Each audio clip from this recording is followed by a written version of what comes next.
हमेशा कि अणु है, अणु से मिलके क्या बनता है, सबसे पहले परमाणु है, परमाणु से मिलके बनता है अणु, अणु से मिलके मिलता है तत्व, तत्व से मिलके बनता है यौगिक, यौगिक से मिलके बनता है दोस्तों मिश्रण, और मिश्रण से बाकी चीजें बनती होंगी, ऐसा है कुछ। तो अणुओं के बारे में किसने बताया, डाल्टन ने बताया था। किसने बताया था, डाल्टन ने बताया था। नेक्स्ट क्वेश्चन पे चलते हैं। एक फिल इन द ब्लैंक को किसी फिल इन द ब्लैंक के हिस्से या एक यौगिक के फिल इन द ब्लैंक के अंश के रूप में परिभाषित किया जा सकता है जो स्वतंत्र अस्तित्व में सक्षम है और उस तत्व के सभी गुणों को दिखाता है। तो देखो यहाँ पे इलेक्ट्रॉन है, अणु, द्रव्यमान है, ये दोनों तो आंसर नहीं होंगे। आंसर क्या हो जाएगा, ए और बी में से आंसर हो जाएगा। ठीक है, तो एक अणु को किसी फिल इन द ब्लैंक के किसी तत्व के एक तत्व या उसके यौगिक के सबसे छोटे अंश के रूप में दिखाया जाता है, तो ए इसका सही आंसर आ जाएगा।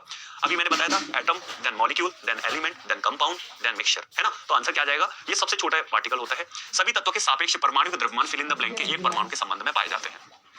तो हम किसी भी परमाणु के साथ के अंदर कितने तत्व पाए जाएंगे उसकी गणना कैसे करते हैं। ऑक्सीजन का 16 का मॉलिक्यूल लेके, कार्बन 16 को बेसिक मान के, देखो हम मॉलिक्यूल की कैलकुलेशन करते हैं कार्बन 12 के हिसाब से। किसके हिसाब से, कार्बन 12 के हिसाब से। तो आंसर क्या आ जाएगा, ये इसका सही आंसर आ जाएगा। केवल कुछ ही बच्चे आंसर कर रहे हैं, सिंकी कुमारी हैं, प्रीति हैं, चारू हैं, आरजू है, स्नेहा है, आनंद है। ज्यादा से ज्यादा बच्चे आंसर करने की कोशिश कीजिएगा, है ना। कहते हैं ना कि यूं ही नहीं मिलती राही मंजिल को, कुछ जुनून सा दिल में जगाना पड़ता है। और पूछा चिड़िया से कि कैसे बनाया तूने यहाँ से, तो चिड़िया बोली भरनी पड़ती है उड़ान, बार बार तिनका उठाना पड़ता है। तो मेहनत करनी पड़ती है, हर क्वेश्चन को समझना पड़ेगा, आंसर करना पड़ेगा, लगातार प्रयास करना पड़ेगा, कमेंट बॉक्स में भर के आंसर देना पड़ेगा, तभी तो मुझे पता चलेगा कि ये बच्चा आंसर कर रहा है, ये बच्चा आंसर नहीं कर रहा है। तो सारे के सारे बच्चे एक्टिव होकर आंसर कीजिए।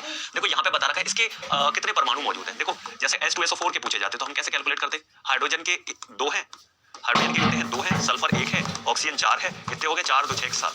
तो कैल्शियम हाइड्रोक्साइड के कैसे कैलकुलेट करेंगे, कैल्शियम 1 है, ऑक्सीजन 2 है, हाइड्रोजन 2 है, तो 5 हो गए। आंसर क्या आ जाएगा, 5 आंसर आ जाएगा। क्या आंसर आएगा भाई, 5। कितना आंसर आ जाएगा, 5 आंसर आ जाएगा।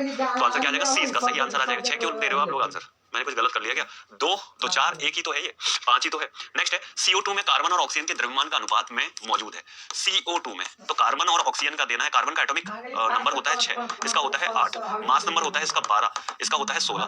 CO2 में कार्बन 1 है और ये कितने हैं, 2 हैं, कैंसिल आउट कर लो, 4 या 12, 4 चौके 16, 2 से 2 बार 2:3 आंसर आ जाएगा। कुछ गलत कर दिया क्या हमने, वापस से कैलकुलेट कर लेते हैं। ये कार्बन है, एटॉमिक नंबर कितना होता है, मास नंबर 12 आ जाएगा, इसका आ जाएगा 16।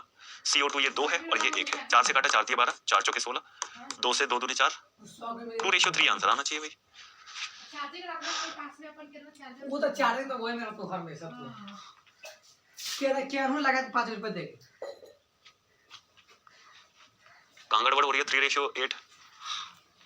अच्छा ये गलती हो रही है काटने में हमसे, 4 से काटेंगे तो 3 बार जाएगा ना, 4 से 4 बार जाएगा, तभी मैं सोचूं कि कहाँ गड़बड़ कर दी, कैंसिल आउट करने में गड़बड़ हो गई। मतलब कैलकुलेट सही किया था पर यहाँ पे मैंने 4 लिखना था, वहाँ 3 लिख दिया, तो आंसर क्या आ जाएगा, फिर ये आ जाएगा, कैलकुलेशन में गड़बड़ हो गई। नाइट्रोजन का परमाणु द्रव्यमान 14 है, ठीक है, नाइट्रोजन का कितना है 14 है, और हाइड्रोजन का 1 है, हाइड्रोजन का कितना है 1 है। अमोनिया NH3 बनाना है आपको, तो इसके लिए 14 + 1 × 3 17 एटॉमिक मास होगा इसका, कितना होगा 17, इसका आंसर हो जाएगा। इस तरह से निकालते हैं। Next question